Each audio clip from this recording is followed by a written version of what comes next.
నమస్కారం అండి. మాటీ మంత్రంలో నేను మీ మాధవి. రక్త సంబంధం ఉన్నవారు ఎంత ద్వేషించినా, అవమానించినా వారినే ప్రేమిస్తారు. ఏ బంధం లేనివారు ప్రాణం ఇచ్చేంతగా ప్రేమించినా కనీసం విలువ కూడా ఇవ్వరు. ఒక వ్యక్తి గురించి కథలు వినాలంటే పక్కవారితో మాట్లాడండి.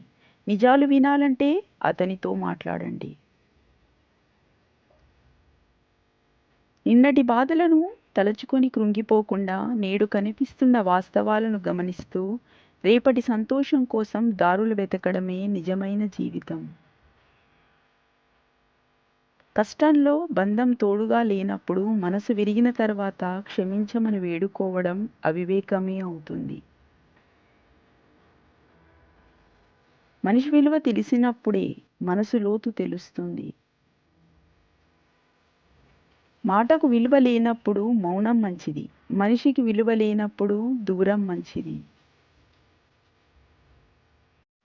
మనకు విలువ లేని చోట ఎంత సులువైన పని అయినా భారంగా ఉంటుంది. మనకు విలువనిచ్చే చోట మనిషికి శక్తికి మించిన పని అయినా ఇష్టంగానే ఉంటుంది. గుర్తుకు రావడం గొప్ప కాదు, మరవకపోవడం గొప్ప. ఎందుకంటే గుర్తుకు రావడం మెదడు చేసే పని, మరువలేకపోవడం హృదయం చేసే పని. కాబట్టి మనం ఉండవలసింది ఎదుటివారి మెదడులో కాదు, వాళ్ళ హృదయంలో ఉండాలి.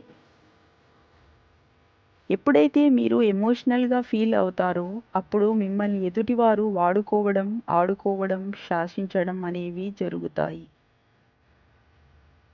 మీరు ఎంత మంచితనంతో బ్రతుకుతున్నా కూడా మీరు చేసే ఒక చిన్న పొరపాటు కోసం ఈ లోకం ఎదురు చూస్తూనే ఉంటుంది. దానిని భూతద్దంలో చూపడం కోసం ప్రయత్నిస్తూనే ఉంటుంది. లోకం తీరే అంతా. చూసే కళ్ళకి ఏం తెలుస్తుంది?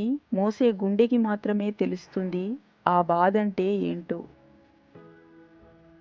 ఒక స్త్రీ ఎంత సుఖంగా పుట్టింట్లో పెరిగినా ఆమె అదృష్టం దురదృష్టం తెలిసేది పెళ్లి తర్వాతే.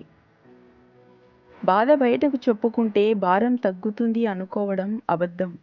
చులకన అయిపోతాము అనేది మాత్రం ముమ్మాటికి నిజం. ప్రేమలో ఉంటే ప్రతి క్షణం సంతోషమే, వాళ్ళు దూరం అయితే ప్రతి క్షణం నరకమే. సంతోషం దుఃఖం అనే ఫీలింగ్ మారుతుంది కానీ వాళ్ళ మీద ఉన్న ప్రేమ జీవితాంతం మారదు. చీటికి మాటికి గొడవపడి అలిగే వాళ్ళ మనస్సు చాలా స్వచ్ఛంగా ఉంటుంది. అర్థం చేసుకోండి, అద్భుతంగా ఉంటుంది ఆ బంధం. మీ విజయానికి అడ్డుకునేది మీలోని ప్రతికూల ఆలోచనలే.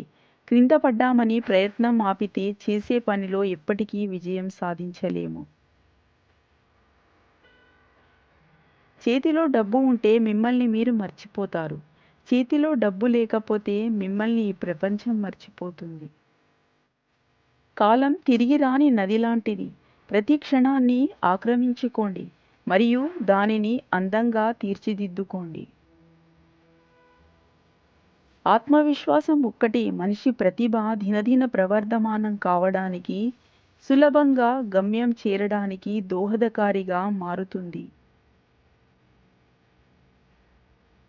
మీకు కన్నీరు వస్తే అది బాధ, అదే కన్నీరు ఎదుటివారికి వస్తే జాలి, అదే కన్నీరు పగవారికి వస్తే ఆనందం. రాలే రెండు కన్నీటి చుక్కలకి ఎన్నో తేడాలు ఉంటాయి కదా. కుటుంబం అంటే రక్త సంబంధం ఉన్నవాళ్లే కాదు, ఆపద సమయంలో చెయ్యి పట్టుకొని ముందుకు నడిచిన వాళ్ళందరూ మన కుటుంబమే. మంచి భర్త అంటే గొప్ప అందగాడో ధనవంతుడో కాదు, భార్య విలువ తెలిసినవాడు. కొందరి పరిచయం మన జీవితాలని మార్చేస్తుంది. ప్రతి క్షణం వారి ఆలోచనలే. వాళ్ళు మాట్లాడితే ఏదో గెలిచిన ఆనందం, వాళ్ళు మాట్లాడకపోతే ఏదో కోల్పోయిన బాధ. అలాంటి వారిని జీవితంలో ఎప్పటికీ వదులుకోకండి. మనం విడిచిపెట్టాల్సిన 5 లక్షణాలు: 1 అందరినీ సంతృప్తి పరచాలి అనుకోవడం, 2 అనవసరంగా ఎక్కువగా ఆలోచించడం, 3 మిమ్మల్ని మీరే కించపరుచుకోవడం, 4 మార్పుకి భయపడడం, 5 గతంలో జీవించడం. మగాడు స్త్రీ రూపానికి దాసోహం అవుతాడు, కానీ స్త్రీ మగాడి ప్రేమకు దాసి అవుతుంది. విరిగిన మనస్సుతో విరిచేసిన మనుషుల్ని ఎంత అని ప్రేమించగలం? మనం ఎలాంటి మార్పునైతే ఎదుటివారిలో ఆశిస్తున్నామో అలాంటి మార్పు ముందు మనలోనే రావాలి. మిమ్మల్ని ఇతరులతో పోల్చుకునే ముందు మీ గురించి మీరు తెలుసుకోవడం ముఖ్యం. చెడును చూడగలిగినంతగా మంచిని చూడగలిగిన నాడు మీలో మార్పు మొదలైనట్టే. మంచికి మానవత్వానికి విలువ లేదు ఈ లోకంలో. నమ్మకానికి నిజాయితీకి చోటు లేదు ఈ ప్రపంచంలో. అడుగడుగునా మోసం, అణువణువున స్వార్థం. అన్ని జీవరాశులలోకి ఉన్నతమైనది మానవ జన్మ అంటారు. ఏ జీవికి లేని ఇన్ని అవలక్షణాలు ఒక మనిషికే ఎందుకు ఉన్నాయి? మీ అమూల్యమైన సమయాన్ని కేటాయించి ఈ వీడియోను చూసినందుకు ధన్యవాదములు.